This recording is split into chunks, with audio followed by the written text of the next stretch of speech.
Excellent. Thank you, everybody, for being able to join. We're going to get started here in just a few moments.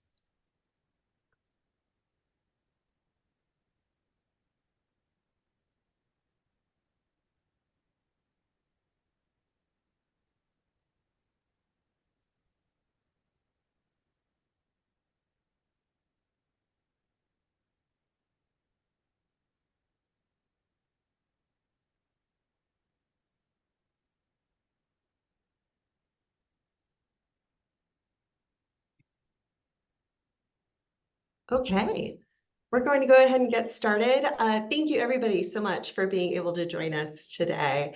This is our webinar, Tough Conversations, Legal and HR Strategies for Clear Communication. We are really excited to be joined by two amazing speakers today. Before we get into the discussion, I'll run through a couple just quick housekeeping things. All the lines are muted. You probably already noticed that, but we want your questions. Please submit your questions through the Q&A widget in your Zoom portal. We're recording today's webinar as well. So if by chance you have to drop off early, or if you want to share this conversation with a colleague, it will be available after the fact.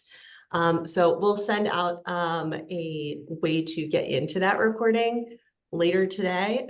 So if you'd like to reference back to it, please do. So again, submit questions. We did get questions from quite a few folks during the registration process, which we really appreciate. We're trying to make as much time as possible to get into as many questions as possible.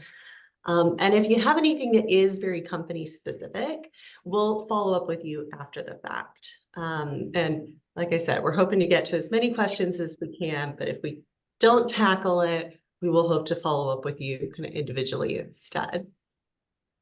Let me go ahead and introduce our two amazing guests today. So I am so tickled to have both of these folks on. We have Glenna Hecht joining us from Humanistic Consulting. She has a wealth of information from the HR perspective with all sorts of companies, all sorts of industries. And then we've got Andrew Nielsen as well. He is an attorney. He's with myHRcounsel. You've seen him with some of our previous webinars before. And so he'll be bringing that legal perspective in as well, which partners so nicely with everything in the HR world. These are kind of foundational blocks to a well-running business. So we're glad to have them here. To get the kind of conversation started, and we don't have slides for most of this, we're going to take this away here, but please do submit the questions. Let's start kind of really simple. Glenna, if I could start with you for a moment. What is a tough conversation in the workplace? Like, what makes a conversation difficult? Well, many conversations are difficult, and there's no one formula. But I've tried to define what I would consider 6 different areas or topics that might cause a conversation to be difficult. So the first one is the topic. If you are certainly having a conversation with somebody about performance or a termination conversation or a hygiene conversation, or you're giving them some feedback that they didn't expect to hear, that could be very difficult. So whatever the topic is that you're sharing is one aspect of what could make it difficult. The second is depending on the person in the relationship. So you may be speaking with somebody who tends to get defensive, or maybe you're talking to somebody that you know is going to cry, or someone that doesn't process the information immediately. They're just very, very quiet, and then they walk away and think about it and come back. So you've got the topic is one area, and the person in the relationship is another area. Then the third, I always say, is timing. So is this the first time they've heard it? It may not be the first time they've done it, but it could be the first time that they've heard it. So we'll talk about that in a little bit. And that certainly is, where does this fall? Is this something that's occurred previously? Has it been going on for a long time? What's the timing? Then start to add into it the skills of the person that's talking. So what could make it really difficult is I may not be great at this. I may have not had training. I may have not had skills. So I'm walking into it a little nervous about having a conversation, and that certainly has impact. And we're going to talk about that in just a minute. Then I always say the fifth area really is understanding the company perspective. So what could make a conversation difficult is the fact that someone asks for something and you have to say no. A good example might be a person says, "Can I work from home?" And you know that the company policy is no, you can't. So that's the answer. And then they go, "Well, why?" And you're sort of stuck with, "I'm not really sure why, but what's the context of that information?" So there's some company info that's always behind it as well. I think the other thing that makes a conversation tough is not always coming prepared with how to fix the problem. So when you're sitting down with someone is to really talk about what's the issue, how do we resolve it, what can I do to help you, what are the expectations? And all of these 6 areas need to be thought about before you ever sit down with a person. So a difficult conversation is not only when you're face to face, it's really preparing for that. And that makes those difficult conversations much easier. And Andrew, anything to add to that? Because also from both an HR and legal perspective, oftentimes these are conversations that need to be documented in some way or handled carefully. Yeah, I've got 2 things on that. One, to echo kind of what Glenna mentioned already. Not all tough conversations are tough because of the other party in the conversation. I find myself that some of the toughest conversations come, or the reason that they are tough arise out of the fact that I'm uncomfortable with something, or there's something that I'm not sure of, or there's something inwardly that I have to work on first before I worry about how the other party is going to react. So preparation, I think, is key in all conversations to make sure that you're comfortable with what you're going to talk about and what you're not going to talk about in a prospective meeting.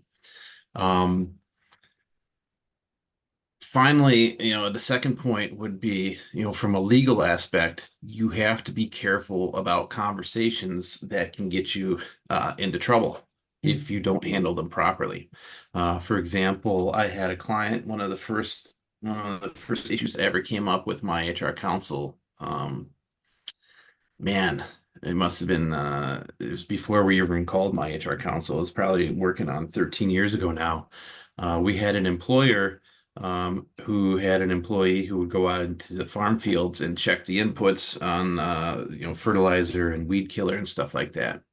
And this employee had had a couple of miscarriages in the past. And the boss, when he found out that she was pregnant again, from a good place, didn't want her to have another miscarriage. So as soon as he found out that she was pregnant, he fired her. Obviously not the best plan from a legal perspective. But if you don't know what you're doing or don't understand what you're doing and you don't have that foundation prepared, you can land yourself in a world of hurt pretty quickly. Let's talk a little bit as well about sort of who owns these conversations. So I'm thinking about tough conversations I've been a part of during my career, and often HR wasn't there, and I'm not sure I've actually ever talked to legal. I don't know if that's a good or bad thing. But who sort of owns these conversations? How do they start? A great question. Typically they don't come to HR initially. The person that owns the conversation is most commonly the direct supervisor. So somebody will go to their supervisor and ask a question, and now all of a sudden they find themselves in a conversation. And it may not have been one that they were prepared to have. And so a manager may start communicating when they actually may want to take some time to really think about what we talked about just a moment ago, and that is, how do I prepare for it? But a manager is typically the person that owns it initially. And they need to identify at what point do I think that I'm getting in too deep so that I can get somebody to cover my back, right? That I can go to HR, I can go to my supervisor and ask the questions and get the help that I need. So to piggyback, it's interesting off of Andrew's example. I had a similar situation occur when a manager was speaking to an employee that was pregnant, and she said, "What can you do to help me?" And the answer was, "No worry, we'll cover everything with your maternity leave."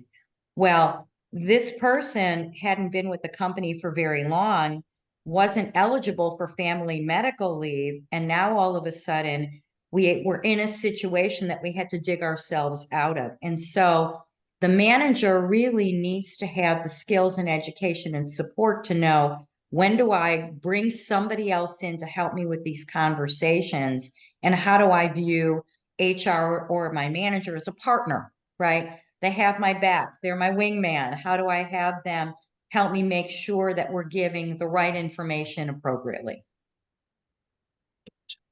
And so it sounds like a lot of proactive sort of training and preparation can help to make sure that legal and HR are brought in for guidance before things kind of get out of hand. Absolutely. When we chatted, the four of us chatted prior to in all of our sessions, we said the number one really key takeaway out of this seminar, this webinar, is to ensure that your managers and leaders have training, that they understand what these conversations are and how to prepare for them. One of the more common comments that I get in questions when I'm doing training around how to have tough conversations is managers will say, "When do I pull the trigger? Is there a freebie? Do I just sort of say to somebody casually, this is the situation, and then when does it actually start the documentation process?" So I spend a lot of time talking to managers about what I would call reset conversations, making sure that people understand, what you were trained in your handbook or your training or your job descriptions. These are level setting conversations to make sure we're on the right page. And then once we get there, if it doesn't move forward positively, then we're in a different scenario. But the training is absolutely critical, and it needs to happen all up and down leadership and operations and management, not only to make sure that everyone's speaking the same language, but that people feel comfortable, because these are uncomfortable conversations. So I would say invest in that. Absolutely. It's a really critical thing to do. You mentioned that a lot of these conversations can happen in different directions. So like manager to employee, employee with their manager, et cetera.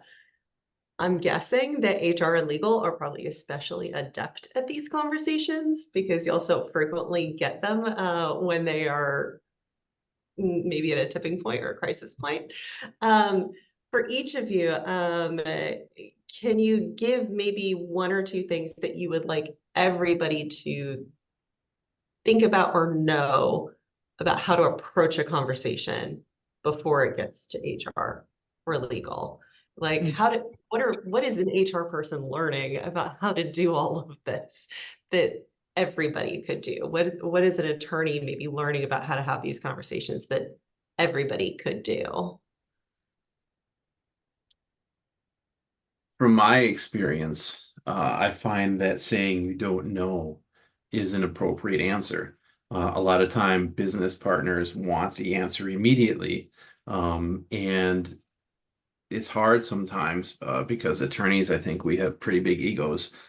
At least my wife tells me that, and we want to please people. We want to please our clients. We want to tell them this is the answer, and this is the answer in black and white, and there's no hemming and hawing. A lot of times with questions that come to me, there is no one answer. There's always multiple answers, and so it's hard to say those three words, I don't know, and take the time to go back and double check your facts and make sure that you have it right. And I think there's two reasons, that I think that's important. Number one, you want to get the right answer.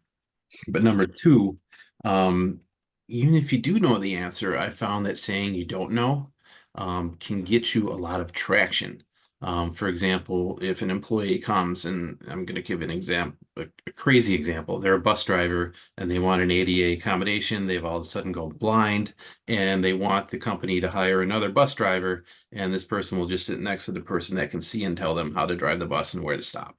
That's an absurd example, and it's not a reasonable accommodation under the ADA. And so if somebody comes to you with that, I think the answer is pretty clearly no. No, we can't do that. That's absurd. But if you shoot them down immediately, you're not giving them a way to potentially save face. You're potentially embarrassing them in terms of the quickness of being shot down. And so even if you do know the answer, I don't know is very powerful. It helps you, number one, double check, and it helps you potentially diffuse situations that could escalate if you provided an immediate answer right there that the other party is not going to accept well. Great point. Glenna, I think you touched on that a little bit earlier too, the kind of like making sure that somebody's at the right time or like has the right mindset to kind of receive and have that conversation. Absolutely. It sounds like that kind of, I don't know, that pausing, so to speak, in the conversation gives everybody a bit of time to come back to that.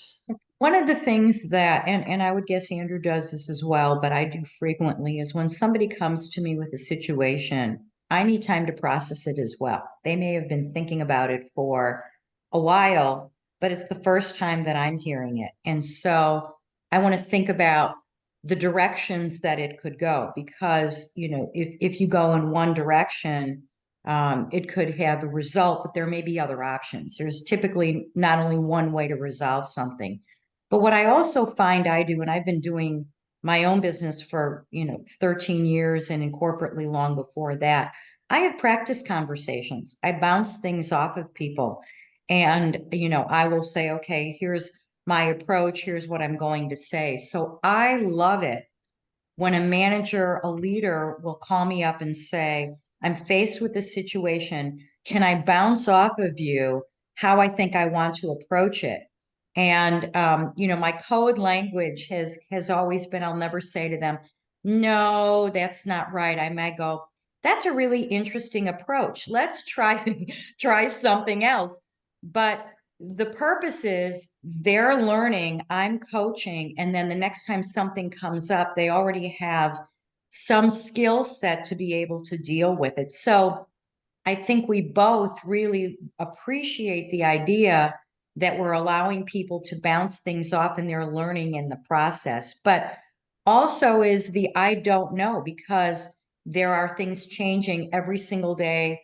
There are laws changing every single day. And so we're always constantly trying to determine what's the most appropriate path to take.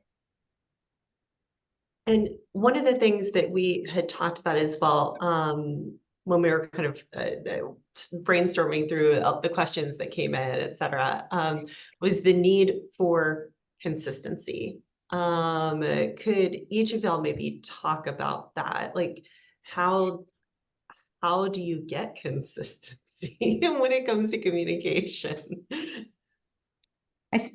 Go ahead, Andrew, you're going to say something. I think,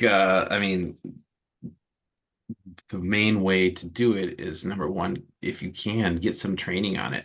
If I had my druthers, I would have every company, all of my clients go to someone like Glenna to have their managers learn how to have tough conversations and how to have difficult conversations. It's hard to convince companies to do that because they're like, what's the return on investment of this? All they see is it being a cost with no benefit in the long run that they can point to on the bottom line on their balance sheet.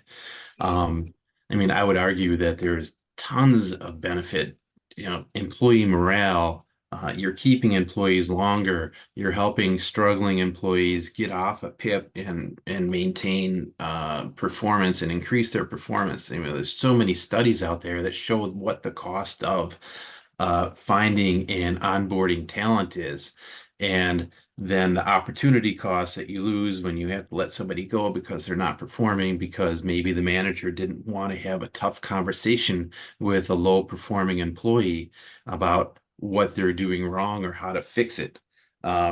So I think number one is to get people trained up on it, both from the interpersonal side, the soft skills, but also if I had my druthers too, I would have every new manager go through like a new manager university, a training on these are the basics of the employment laws that you're going to be dealing with. You don't have to be an expert on them. We're not going to make you take the bar exam. You don't have to take, the SHRM SCP test or whatever. But just be aware that these are issues, and if they pop up on your radar, know that you need to ask somebody for help. What also goes along with consistency, and Andrew, thank you for that. I think training is really important, is also to make sure that all of the leaders in the organization are on the same page. So you've got your leadership team, and then you may have area managers that are across the organization in a franchise or, another type of company. But to make sure that everybody's on the same page and that they're all walking the talk. I know Andrew and I have both had the situation occur where somebody will come and say, well, why do I have to do it if so-and-so who runs this department, comes in late, doesn't do this, wears different things? Those are hard at times to defend, to be honest with you, because, you have a scenario where you're saying, oh, we may not be all marching in the same direction. So I think one of the most important things that organizations have to ensure is when they put things down on paper that everybody's willing to follow them. So it could be a handbook or training or an ops policy is to really say, when we're pushed against, push comes to shove, are we going to do this? And if we decide to not do this, are we making a concerted change in our business? So give you an example. I have clients that somebody will say, can I work from home? And given the role that they're in, the answer, unfortunately, is no, we need everybody on site. But it's very clear, and the company communicates that across all levels. There are other organizations where somebody may ask and they may say, you know what, we're at a point in our growth where that's logical and we need to consider that. And they make a change in their policy and practice, but everybody is communicated to at the same time. So they're all following the appropriate policy in the appropriate way. So it really has to start from the top and cascade down. And that training and communication is absolutely critical. And piggybacking on that training, Glenna, I was wondering if you could speak to this with guidelines about different kinds of conversations. Like, should companies be thinking through, hey, if we have a meeting and we're on Zoom or something, like we have cameras on, or there are certain topics that you will never discuss if you're not in person or on Zoom. Should companies be thinking through that kind of stuff? What can they think through? Absolutely. And I know, Andrew has a lot of information he'll share on this as well. I'm an advocate that if people are on Zoom, that they always need to be visually present, right? And so not only from an eye contact body language standpoint, but also from an ADA standpoint, there are folks that read lips and depend on that. And it's really critical that that happens. So if you're going to have that kind of conversation on Zoom, we need to see each other. I have organizations that I work with that are very clear and very structured about what can and cannot be on a text. So they'll say the only thing that text communication is used for is to confirm your schedule or a change of it. Anything else that's going on needs to happen in a different medium. Whenever there are harassment investigations, you'd like to have it in person, but geographically that may not be possible. So again, Zoom and really being able to visually see each other. I know Andrew is coming across, and we talked about this previously, all of the AI and the note taking and the pieces of it that go along with that. So Andrew, will you shed some light on that? Because that was a fascinating insight that you shared with us. I was actually going over the notes from our conversations this morning, and I was like, wow, that's a really good point. Now I'm glad I'd made it. Um, I forgot that that was me. Um, yeah, AI is all over the place now, right? I mean, people, I mean, we could give in fact, I did. We did AI in hiring last year. You can do AI in everything right now. AI is everywhere. People think it's not. It's in Microsoft Word. It's been there for years. Spell check is AI. You know, it's just a large language model of words that are not spelled correctly or spelled correctly.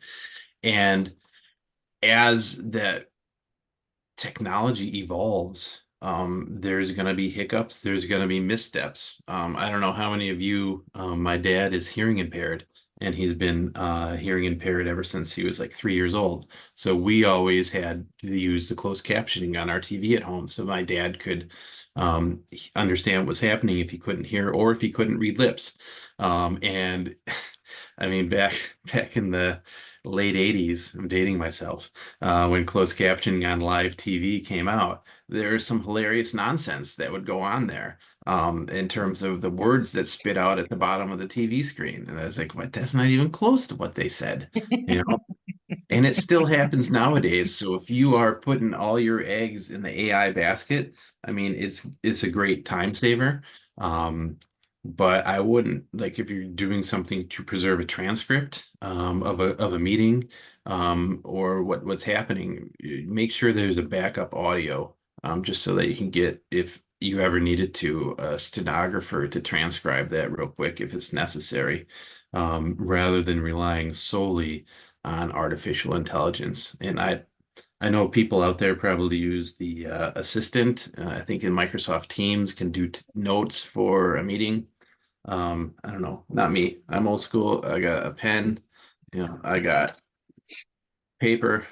So I don't rely on AI to do that. You can, but if you do, just be wary that there's, there's some absolute nonsense out there that could happen. I have used both stenographers, like actual transcriptionists, as well as AI things, and yeah, it's a world of difference. Having an actual person go through makes such a difference. But Andrew, for some of these communication records, like, are there sort of like good channels versus better channels versus terrible channels? Like Glenna had mentioned, for example, texting, you can only use it, maybe a company dictates for like confirming schedule or something very limited. Can you talk a bit about like different channels and the mess we could potentially get into with communication in those different ways? Yeah, absolutely. I've got so many thoughts. Let me just take a sec here. So first of all, I know Michael from myHRcounsel on. He's heard me say this a million times. I've got two rules in HR, and this is one of them. And number one is paper the file. If you didn't document it, it didn't happen. And document it. I'm going to use a 50-cent word contemporaneously. Do it as it happens. Don't wait until you're about to fire someone and say, oh, here's, write down a list in Word of all the bad things they've done over the past 3 years. No, don't do that. Judges and juries aren't dumb. They know what's going on.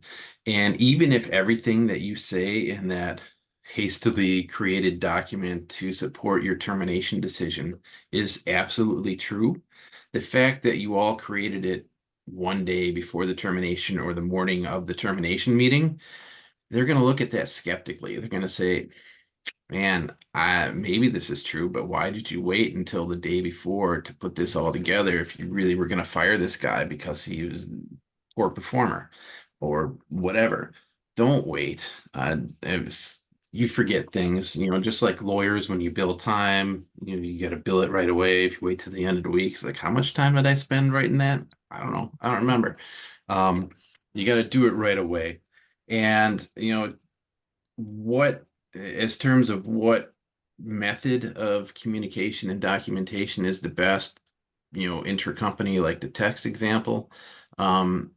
is going to depend on your industry. So I represent a lot of staffing agencies, and they have, ATS systems, applicant tracking systems and stuff like that that communicate schedules by text. And those are great because those systems are logged, and we can figure out what those systems sent out and what was sent back from the systems, via electronic means. Where it gets sketchy, in email is pretty clear. You can go through email logs. You should have a document retention policy in your IT department. But where it starts to get weird is when people have personal cell phones that they're texting business partners on. And if you have a boss, my wife used to have two work phones, or two phones, one for work, one for home, and she had to be very diligent about which one she used for what purpose. Because if you start texting people on the wrong phone and then everyone starts replying to that phone, if there's ever an issue with litigation, um, you know, uh, then you got to start searching more records. And if it turns up later that you didn't disclose these records, then it looks really bad for you in court. Yeah, I could see that getting very sticky very quickly. Elizabeth, I have one to add on to that. Yes. It's something I learned years ago that I do as standard operating procedure. So earlier in my career, I started and I worked with Starbucks for a number of years. And the business is so busy, crazy, right? And a manager will make a note and they'll put it on a sticky note, right? So it may be, oh, Glenna was late or so and so did this. And I learned as we had HR issues that would crop up that I'd go into the manager and I would say, can you look in your file and get me that pile of sticky notes that you have? And they would, it was like playing cards, right? We would put them down on a table and we would put them in order. But that was really insightful because there are the notes and then there are the notes. And so anytime that I have an issue that I think may arise, I'll say to the managers, are there notes there that you've been keeping track of that maybe are not formal in nature? And typically people do. They might put them a paper in a file, but the other thing that I find that I think you need to think about and be aware of is, depending on the industry, some have what they call red books or logs that they keep every day to identify sales or customer issues, and they'll put employee issues that are in there as well. That's not documentation for the employee, that's for the business. So what that tells you is the person you're writing about may not have ever received that feedback. It's just a chronological summary of what's gone on that day in the organization. So again, real training around how do you keep this? When do you have these conversations? What's the starting point for that versus the level setting conversations are really, really critical. And a final legal-ish thought, I guess, that just came to mind too, is that I know there are different laws kind of state by state for things like recording. So as a former newspaper reporter, I remember this had to be a thing we would ask somebody about before we could start recording with anything. And today we've got things like Zoom. We have to let folks know. We want to let folks know the platform will pop up and say this is being recorded. Andrew, if you want to speak at all about that, the kind of recording nuances as well. Yeah, so people may or may not know there's about 10 or 11 states that are called two-party states. And a two-party state is where you have to get both parties to a conversation's permission before you record said conversation. There's like wiretapping laws, if any of you have ever watched a wire. Similar things. You have to get court permission to eavesdrop on two other people. But if you're a part of the conversation in like 39 or 40 of the 50 states, 51 if you count DC, jurisdictions in the US, if you're a part of the conversation, you can just record it and nobody cares. It's completely fine. There's another 10 or 11 states that say no, both parties or all parties to the conversation need to consent to the recording, or else there are usually criminal penalties to it. And recently, sticking on the Starbucks theme, and by recently I mean probably I think last March or February, there's a case that came down from the National Labor Relations Board, and two employees were disciplined. I think they were eventually terminated for recording their manager in Pennsylvania. I want to say Philadelphia exactly. And in Pennsylvania, Pennsylvania is a two-party state. I think California, Massachusetts, Florida, Washington State are some of the other ones. Um, Being a two-party state, they would have to get the employee's permission and the manager's permission in order to make that audio recording of what happened. And so Starbucks fired them because they violated state law. It was probably, quite honestly, a pretext because I think Starbucks was, I don't want to insinuate, but the allegation on the unfair labor practice complaint was Starbucks was trying to get rid of them because they were trying to unionize the store, and they were pro-union, and Starbucks allegedly wanted to get rid of the instigators. So the employees said, well, we understand that Pennsylvania is a two-party state, but this stuff that we recorded was really applicable to protected concerted speech under the National Labor Relations Act. And the National Labor Relations Act protects concerted speech by employees that are trying to organize or trying to discuss working conditions and the like, wages, safety, et cetera, et cetera. And the National Labor Relations Board early last year, basically says, we don't care what your state law says. Federal law says that you can record this stuff if it pertains to protected concerted activity. Therefore, we're going to allow these recordings. And eventually, the National Labor Relations Board played some of those recordings in the unfair labor practice hearing against Starbucks. Starbucks lost. And so I guess the bottom line here is even if you are in a two-party state, employees are going to be allowed to make recordings of conversations that happen if it's something that falls under the National Labor Relations Act. Now, there are limits, right? So if you're recording a coworker who's having a discussion about, a fight she had with a friend, before work, that's not something that's going to fall under National Labor Relations Act.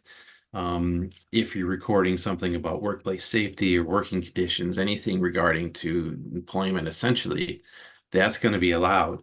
And so number one, make sure that your handbooks don't have policies of, blanketly prohibiting them, because even though you might have a reason for it, you have to make sure that it's I think they called narrowly tailored or very specifically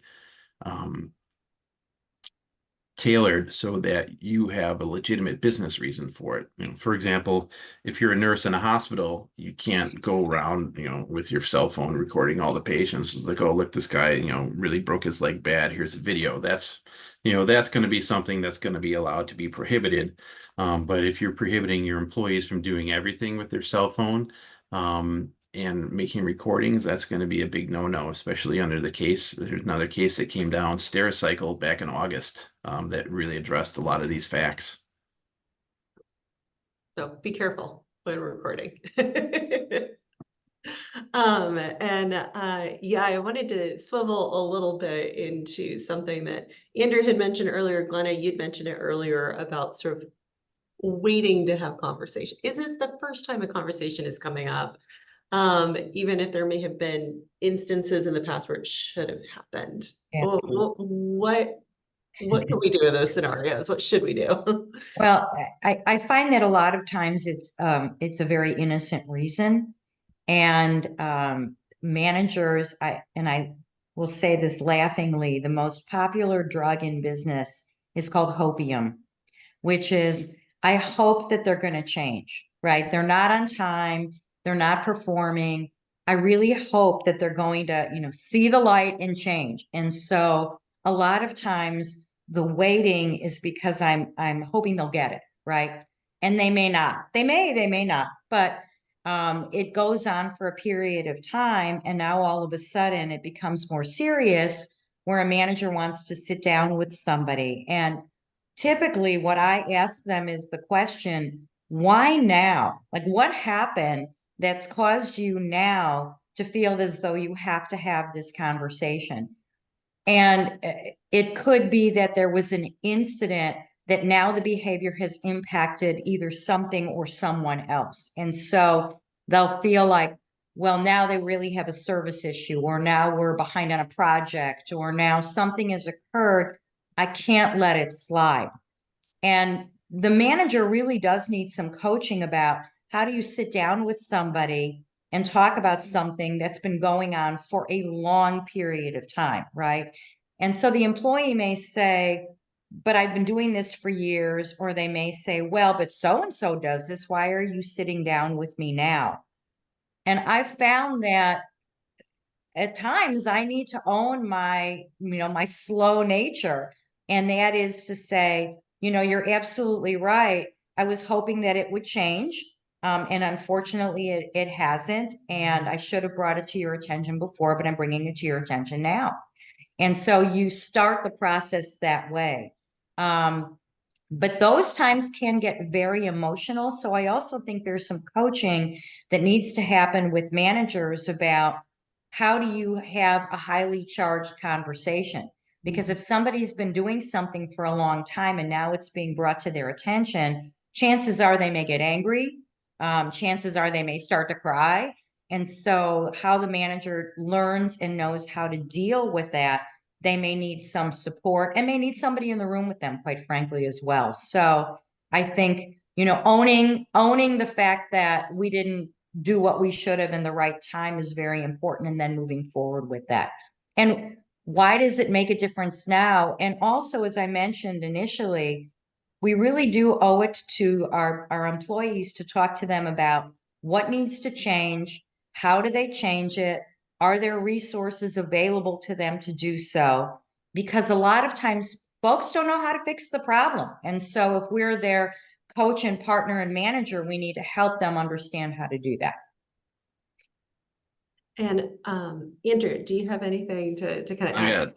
I got Yeah. 2 points that Glenna mentioned that really struck a chord with me. And those of you who have ever attended a webinar I've done on termination or discipline is that on a PIP, you focus on the I, the improvement part.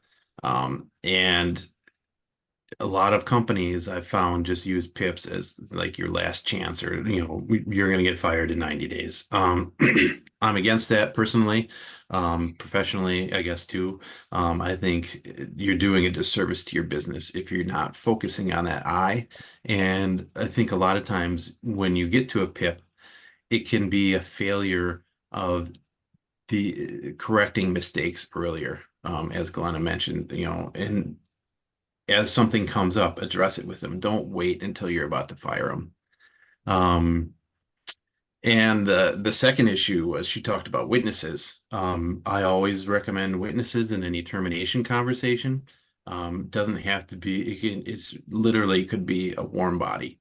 All it needs to be is someone to observe the conversation that happened.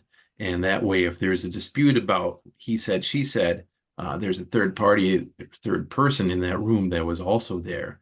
And so, and if if people had unlimited time and money, have a third person in the room for every difficult conversation.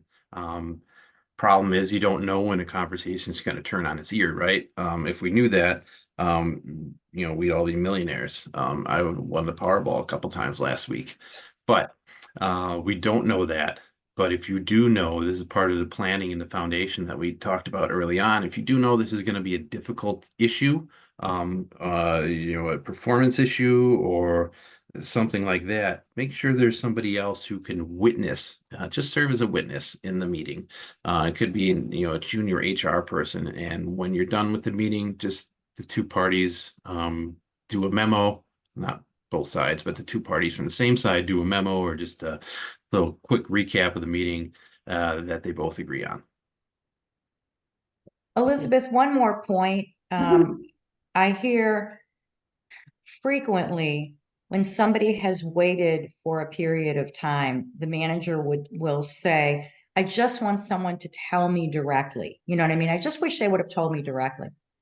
And I think the message that needs to be shared, not only from an HR legal perspective, but a manager perspective, is that not everybody's like you.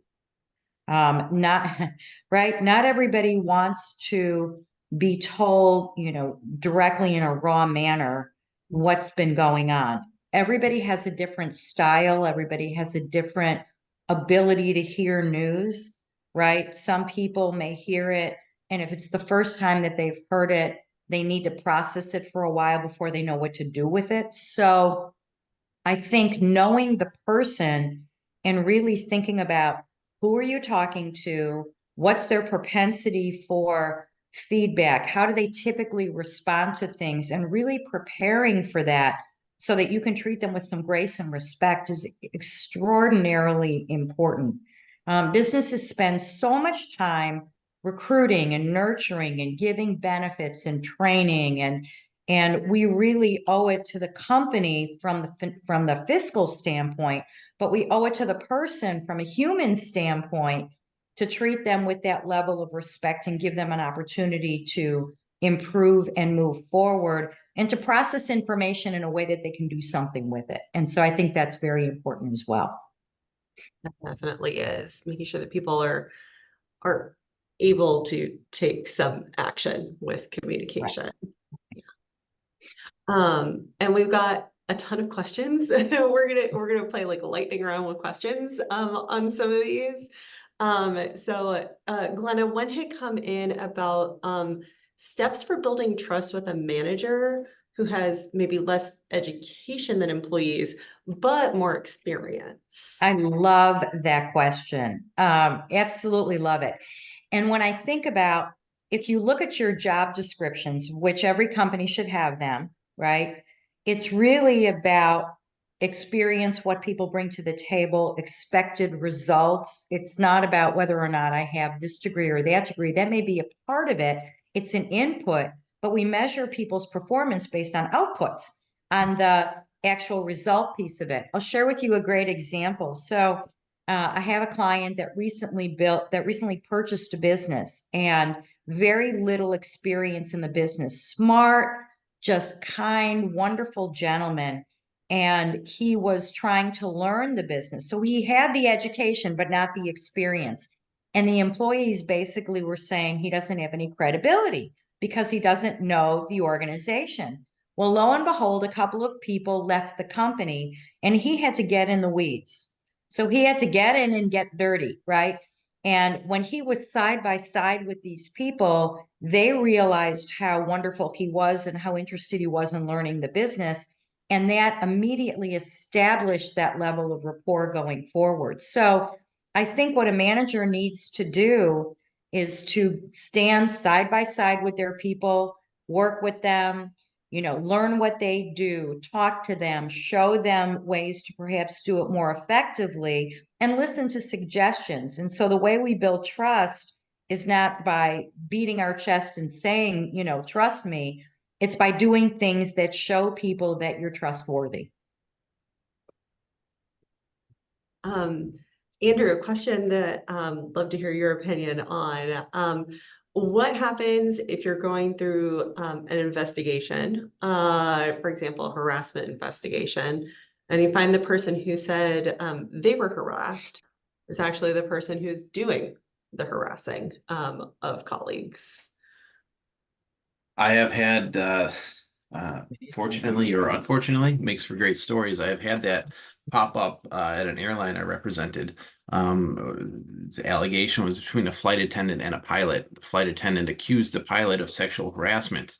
I did a bunch of investigating, interviewing people, witnesses, parties themselves, and it turned out that the flight attendant was, completely uncredible. In fact, all the evidence pointed out that she, if anything, was harassing the pilot who was accused of being the harasser. And so that was, a very interesting series of conversations between all the parties and management. but it's an important point that, I started out my life as an attorney, as a prosecutor. And so have watched interrogations, read interrogations, talked with detectives and cops and FBI and whatnot. And what you learn, or what I've learned, is not to prejudge the conversation before it happens. So it's real easy, especially, as a prosecutor, to come in and say, oh, they arrested this guy, he must be guilty, right? And most of the time, they tend to be, but not always. So, just because you have a hammer, not everything is a nail. And so you need to not prejudge the conversation, like, when you're doing an investigation, even if it's just a simple disciplinary issue, and say, hey, bub, you're having production issues or whatever. It might end up, and I get this a lot, it might end up not that the person lacks the skills or the ability. Sometimes they're having, personal issues at home that are interfering with how they're doing work. Sometimes it's a disability issue, and that opens a whole nother can of worms. So if you go into a meeting and thinking you're going to discipline someone and give them a rip for performance, and they end up saying, well, I need an accommodation, then you're kind of thrown for a loop. So if you go in there and not prejudge the conversation and say, all right, these are the options that I'm going to have available at the end, and I'm going to hear the facts out. So the point, I guess, is, go in with an open mind and keep all possibilities open in terms of how you're going to react. One thing to share, Elizabeth, on this one, I have learned more interesting operational ideas through investigations, where somebody will say, we're sitting down to talk about the fact that they took what was perceived as a shortcut, right? And the question becomes, why did you do that? And they may say, well, we didn't have an item that we needed and the customer was requesting something, or we've had a shortage of this for a long period of time, or, the way that we handle this problem or this project is really cumbersome. So we're trying to find short steps. And you sit there and think about it and go, that's really smart. You know what I mean? And so what may have appeared to be a problem may actually be a solution to something that's far greater. So walking in without a preconceived idea of what the outcome will be can point to lots of ops issues, lots of team issues, just all kinds of things that crop up. And so you really can't focus only on one thing. You have to keep your mind open to know that many things may come in. We had another question come in that Glenna, I'd like you to kind of weigh in on first, because I think it kind of ties to some of the consistency and maybe other things we talked about. Any advice for addressing issues with an employee who's a part of the leadership team? For example, if they're violating some part of like the dress code or something else that might be in a guidebook, or it might be a part of the company policy, but how do you choose with leadership? That's a great question. So I write quite a few handbooks, and we'll talk to the leadership teams and say to them very upfront, if you're not willing to follow this, let's not put it on paper, right? Don't put ourselves in this situation. So if you're going to wear gym shoes every day, don't expect other people to not wear gym shoes. I mean, that's the truth, right? And so I think that level of consideration, that what we're putting in place is not only today, it's farther down the road, and are they really going to be willing to comply with it, right? So that has to be the first question and the answer to the question. But let's say that they have said, no, we'll follow all of this, but you have somebody that is not choosing to follow it, then they have to be treated similarly. As a leader, they represent not only the company, but whatever they do gives license to everybody else. So I think the answer to that question has to be, if you're okay with everybody else doing this, then let's change the policy If you're not, then you have to change your behavior, but it's one of the two.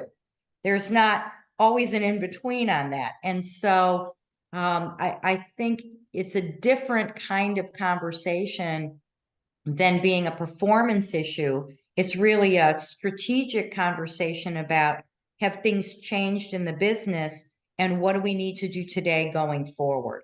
And then based on the answer to that may have an impact on what happens with the leader. Okay. And one of the other points that had come up, Andrew, I think you'd made this point maybe when we were looking at this question ahead of time, that sometimes employees will point to someone else and they'll say, well, they always do that. They never do that. Like they use these very absolute terms. Yeah, two points to that. That's emotionally charged language. Right.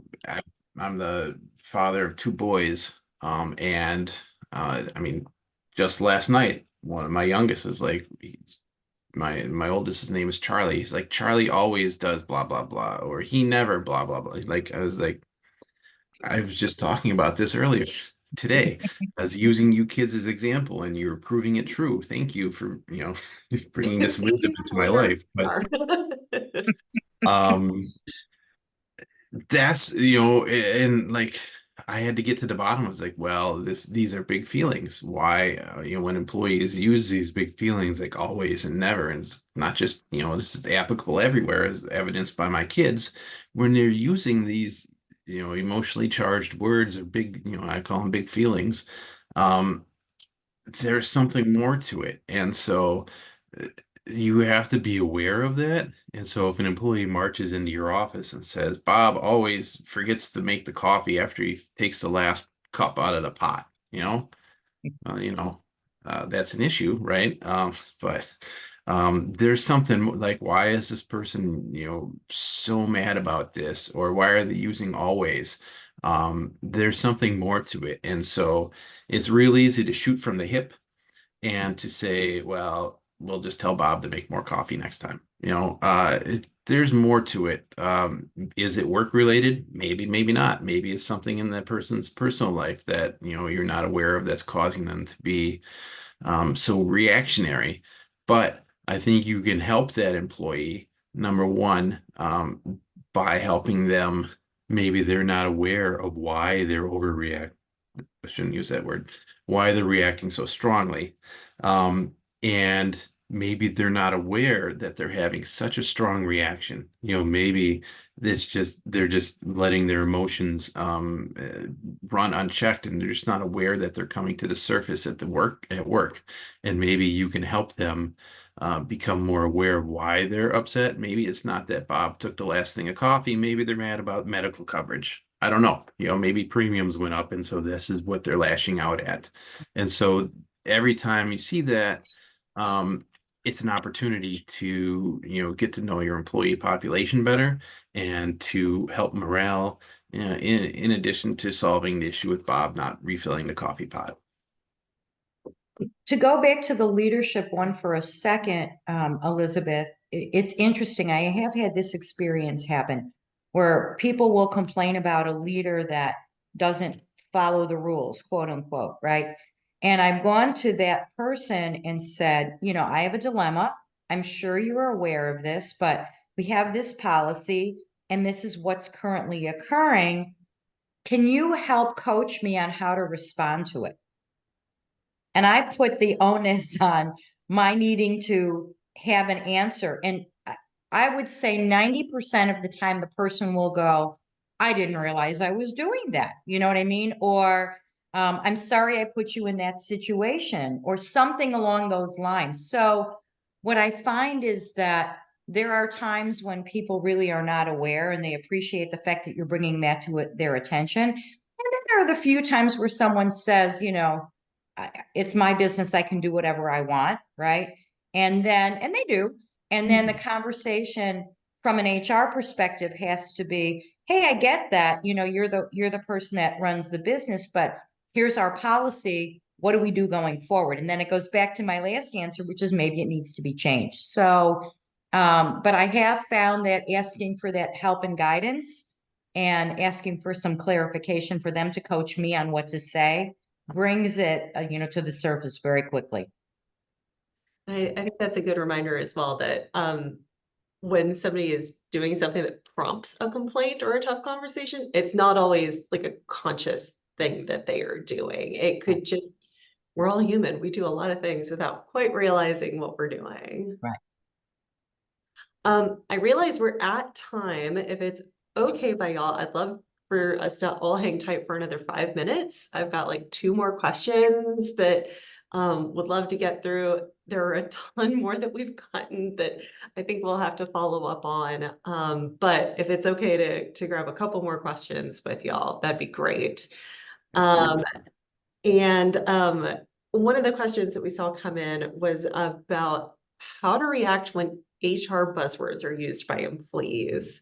So things like a hostile work environment or bullying or retaliation, these are words that more and more people know now. Yeah. What happens when those sort of get co-opted by employees that maybe are not HR professionals or not legal professionals? When those happen, I ask a lot of questions because there's having to discern, is this a Google related research project, right? Did they look up certain things that they really don't know what's there, or do they really know? And so I will ask people, tell me what happened that you think is a hostile work environment, or what would you consider bullying, or, give me some more information so I know how to respond to you. And based on the examples that are given, then you really do know whether or not somebody is clear about what's happened and what steps to take going forward. So those highly charged words may or may not be actually what they imply. And, as I've learned over the years, I'm much more successful as an HR person giving great advice when I, take the duct tape, put it over here, and listen to what people's responses are and ask more than I talk. And so I will always ask them to tell me, define for me what they think has happened. And if they're spot on, then there's an investigation and something that needs to take place going forward. If they're not, then it's really giving them more information as to what that might be and how they need to approach the situation. So I always believe that that's the right way to go with that. But Andrew, I'd love to hear what you have to say on that one as well. Yeah, I take the dragnet approach, just the facts, ma'am. This goes both with listening to what's happening, but also in terms of writing down what happened or is going to happen, documenting it. When people do throw around these words a lot, and a lot of times, at least in my experience, a lot of the employees don't know exactly what they mean. They've heard these words, they sound cool, they sound scary, and so they throw them around. And really what they mean is my boss is being a jerk. And unfortunately, it's not illegal for your boss to be a jerk. It happens. I've seen it, a lot. And being a jerk is, also not a protected class. Just because an employee is a jerk doesn't mean that you can't do anything about it. And so what you have to do is you figure out, all right, tell me in your own words what's happening. Don't use conclusory language. Don't say, both in an interview, if somebody says, well, he sexually harassed me. Well, no, what did he do specifically? What are the facts, rather than the conclusion? And so you have to bring them down that path to tell you the story in their own words, rather than having them say the end conclusion. Same thing with any documentation that you would write up on that meeting or conversation, or any conversation for that fact. Instead of saying, I did an investigation, Sally sexually harassed the other employee. Like, no, Sally did X, Y, and Z. This made the other employee feel uncomfortable because A, B, and C. And that way, if it comes to, should it ever come to an EEOC complaint or a litigation issue, your documentation is spot on and not conclusory, and you come across more credible to the finder of fact, be it a judge or be it a jury or be it an EEOC mediator or be it, a determinator at the EEOC or on the state level. They say, you know what, this person did its thorough investigation. Here are their notes. It's pretty clear that they stuck to the facts and they didn't jump to conclusions. Elizabeth, I had an employee come to me recently and said, I'm being bullied. I'm being asked to put things in the warehouse, unbox, place things in the warehouse. And I was a little stymied because I said, isn't that part of your job description? And the answer was yes. But what was going on was this person was apparently, according to her, the only person that was being asked to do this. So in terms of the next steps would have been, how are duties being delegated to the entire team? She happened to be the only person that was working during that shift. So of course she was going to be asked to do that duty. But again, the language gets you worked up because you think, oh my gosh, there's something here. But jumping to the conclusion could absolutely be the wrong conclusion. So just the facts, asking the questions, and then going and doing further investigation to come up with the right outcome and conclusion is very important. And I've got a last question in. Andrew, I'll turn this to you. I'm actually not sure if this is a communication question per se, but a person says that they're having poor performance conversations with an employee roughly every 6 months or so. And this employee will kind of blame some health situations. So maybe their medication, they ran out, or their medications are changing, they're having reactions, etc. How to deal with that kind of scenario? Yep, to me, this again, not an uncommon situation that I see come across my desk, on at least a weekly basis. When you have that performance conversation with an employee, a lot of times they'll bring up an excuse, and a lot of times that excuse will be tied to a medical condition or a health condition. So at that point, what you need to do is you need to stop, because that is basically a request for an accommodation under the Americans with Disabilities Act, or your state equivalent, and figure out, am I covered by the laws? 15 and under are not covered by the ADA. So if you're too small for the ADA, then you have to look at your state law, which a lot of them start at 1. Wisconsin and Minnesota for sure. If you have 1 employee, they have a state equivalent. But then you look at, what kind of accommodation are they asking for, and you have to start the whole interactive process in order to ensure that you are not going to get yourself in some deep legal trouble.